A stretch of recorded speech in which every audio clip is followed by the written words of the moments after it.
الحمد لله رب العالمين والصلاة والسلام على المبعوث رحمة للعالمين نبينا وحبيبنا محمد وعلى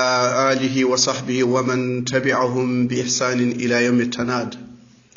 bandiraɓe julɓe tedduɓe moƴƴuɓe horsuɓe on calminama on juurama on duwanama on ñagama duwaw ko adi fof mbeɗa wasi on e hooram e hulde jomiraɗo subhanahu wa taala الله سبحانه وتعالى وجنتما يدفتر مكو تدن شغل أعوذ بالله من الشيطان الرجيم بسم الله الرحمن الرحيم والعصر إن الإنسان لفي خسر إلا الذين آمنوا وعملوا الصالحات وتواصوا بالحق وتواصوا بالصبر لا إله إلا الله محمد رسول الله الله سبحانه وتعالى أواتر جمان ولا تقسان Allah non ko wela fo watira o watira duha o watira jamma ko wela o watira kono enen non sedan mbatirten ko inde Allah kala batirdo ko wana inde Allah o shirkini bandiraɓe sehilaɓe aduna o fof yimɓe jinneji koye perte ngoni sona ɓen ɗon gonɗinɓe ɓe golli moƴƴere noon dottaka jokkeɗenem ko moƴƴere sadak ko moƴƴere mosandema bande ko moƴƴere yaade janayso ko moƴƴere yaade liftum ko moƴƴere diggande jinnaare ko moƴƴere ne heewi dame ɗe uddaka bandiraɓe sehilaɓe goto e maɓɓe fof noon wasiyi goɗɗo o itta ko oyma hul Allah minema sehil ma tan sokma e nder suudu wima an hul Allah ay oɗo woni jiɗɗoma nela sallah sallam ndeysaan o fiya ha koyɗe ciiwi ƴiƴam o holko wiɓe kule Allah gonɗine Allah hoto cirkine goppe talki goppe bida goppe ñoore goppe ñande tebbol yimɓe goppe riba goppe fijirde kono noon wona nodduɗo fo jaabe ɗum waɗi to dargue to annabi ne ara taw hay goto wondanima hay goto gowɗina ɗum annabi ara ne wonde ɗiɗo walla tato al moustapha ɓuuri hewde bandiraɓe ko rewa ɗum noon yo Allah rokkene rewde teppe makko yidde nelaɗo sallah sallam ko rewde sunna makko ɗum noon ɓeɗe wasiyo on e hooram e hulde Allah oɗo darsu wona darsu ko siftinde Allah wa dhakir fa inna dhikra tanfa'ul mu'minin darsuji men e qissa siddi ko ɗo haaɗi e ndeɗo hirande so Allah wuni ha 15 janvier paaɗo ko nden ɓamtaten darsuji sen guuri eɗen celli ha nden eynam sen guuri ha en celli to 15 janvier ko nden puɗɗirɗen darsuji men siftinde wono kon moƴƴuɓe oɗon poti yiɗede oɗon poti yewnede nela sallah sallam sa yiɗi bande wima aɗa yiɗi wallahi mbeɗa yiɗi on wono kon moƴƴuɓe oɗon jiɗal moustapha sallah sallam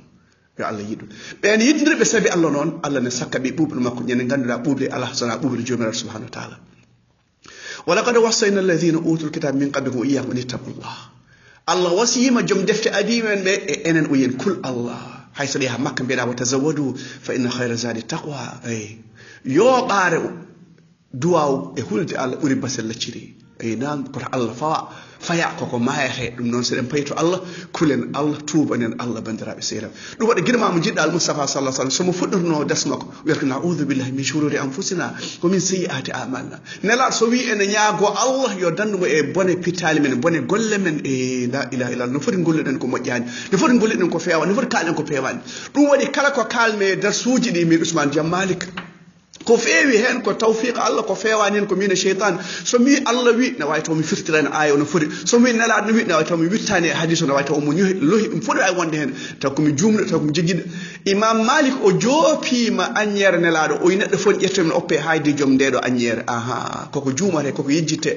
perguitteɗe yo Allah yaafo en e nam bandiraɓe sehilaɓe kono noon ko moƴƴata tan jiɗɗen nela sallah sallam wi la yumin ahadukum hatta yuhibba li akhihi ma yuhibbu nafsi o goto mon gonɗinta ha yiɗana bandum ko yiɗana hoore mum ko ɗum waɗi min haalde wa man ahsanu qawlan mimman daa ila Allah ɓuuri moƴƴide konngol fof ko baajiɗo yimɓe siftini yimɓe ko tagara ko Allah wa ma khalaqtul jinna wal insa illa liya'budun Allah tagiɗen ko rewde Allah sa dañi dewowa Allah walla juulɗo omo siftinma o wima ya rew Allah poɗɗa ko yettudemo jetta Allah a dañima balluɗomo e ko tagroɗa ko woni rewde Allah ko ɗum tagirɗen bandiraɓe sehilaɓe eynam kala mo haalnanima ɗum ɗo o funtima bandiraɓe la ilaha illallah kala mo wallanima ndewruɗa Allah noon gandirɗa diine ma o wona ceerno ma woni jangguinomo no julduɗa o jangguinma no duworuɗa o jangguinma no korduɗa o jangguinma no kajjirɗa no askirɗa jawdi ma ko wona ɗum fof ko funti bandiraɓe sehilaɓe aha moƴƴo wala hay so wona juulɗo so duunima bandum ene jaabe ha tengte caggal makko malayka wi anna ko duwanɗa bande ko ya dañ ɗum kono noon mbara wawi wirtude juuɗe ma e mbawi wirtude juuɗe men Allah wi sen ñaaguima ma rokku en ñaagade Allah ko dewal Allah ene weli ha may ñaagoɗa Allah goya tarbikinɗa jurmikinɗa Allah rokkuma Allah omo rokka kefeero aduna omo rokka kefeero ɓiɓɓe omo rokka kefeero debbo omo rokka ɗum en hunde fof kono noon mo yiɗi o huccinta e hoore makko ɗon koko mo yiɗi o rokka ɗum Qur'an o rokka ɗum sunna o rokka ɗum yidde nelaɗo sallallahu alaihi wasallam ɓen haɓiɓe nelaɗo noon ɓe kaɓi haɓiɓe nelaɓe noon la ilaha illa ɓe haɓi yimɓe nelaɗo noon ko ɓeɗo goni bonira ala innal khasirin alladina khasiru anfusahum wa ahlihim yawma alqiyama bonira ko garɗo dan omo perti o rewani nelaɗo sallah sallam bandiraɓe julɓe wallahi kala mo rewani nelaɗo yo andu perti bandiraɓe sehilaɓe eynam annabi Shuaib alayhi salam o wi in uridu illa al islah ma stata'tu wa ma tawfiqi illa billah tawakkaltu wa ilayhi unib ndeysan wallahi ko moƴƴere tan min jiiɗi kala baajotoɗo kala tindinowo kala janguinowo o yiɗi ko moƴƴere ko kiram ko gille nelaɗo hayso aya goto mbawɗa ya haalan bande en Allah yo ma kana al mu'minu liyanfiru kafa فلولا نفر من كل فرقة منهم طائفة ليتفقهوا في الدين ولينذر قومهم إذا رجعوا إليهم لعلهم يحذرون o wi so wolde noddama wona yimɓe fof jahata wodata heddiɓe jangga gandal soɓe duttima to bandi ɓe mbaajo so bande ɗannima o yeehi ladde o yeehi Congo o yeehi France o yeehi Amérique o yeehi Qatar o yeehi Saoudia o addi gandal o siftinima Qur'an siftinima sunna wallahi o addinima cadeau mawɗo o rokkima cadeau mawɗo jawdi ndi ko ɗo oppere galle e ko ɗo oppere rewɓe ko ɗo oppere holko heddoro ma rabbuka ma dinuka hol oɗo annabi hol oɗo nelat ko ɗum ɗo namdetoɗa ɗum noon ballowo men ɗiɗo question ngaji ha jaaboɗa ɗum yo Allah ñimnu en e jaabade ɗiɗo question ngaji bandiraɓe sehilaɓe ko gilli e korsa ɗum waɗi min haalde wona peewal wona gandal so gandal wonno wona min Ousmane Jamal haalde remon bandiraɓe sehilaɓe eynam ngari en barsinon goto fof waso goɗɗo wasiyo goɗɗo e hulde Allah eynam la ilaha illallah muhammadur rasulullah ko adi fof Qur'an namtiren Qur'an jangen Qur'an nenon bandam hayso qul wallahu mbawɗa hayso faari mbawɗa ko mbawɗa e Qur'an jangu ɗum sa wi alif lam mim alif ko baraji sappo lam ko baraji sappo mim ko baraji sappo ala fof ko ɓuri Qur'an caggal Qur'an ɓuri hen ko subhanallah walhamdulillah wala ilaha illallah akbar ɗiɗo konnguli ene moƴƴi annabi Ibrahima salam o wi nela sallah sallam wi leñol ma mbeɗa salminaɓe aljanna awirte ko subhanallah walhamdulillah wala ilaha wallahu akbar jinnaɓe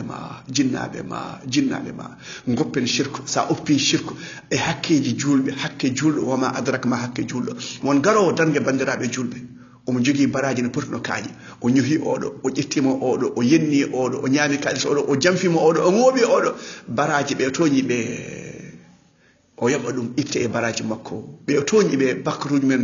ɓe toñi ɓe jaafoɗon baraji makko jobore bakkaruji makko so baraji makko gasi bakkaruji ɓen mbatte makko o wedde e jeygol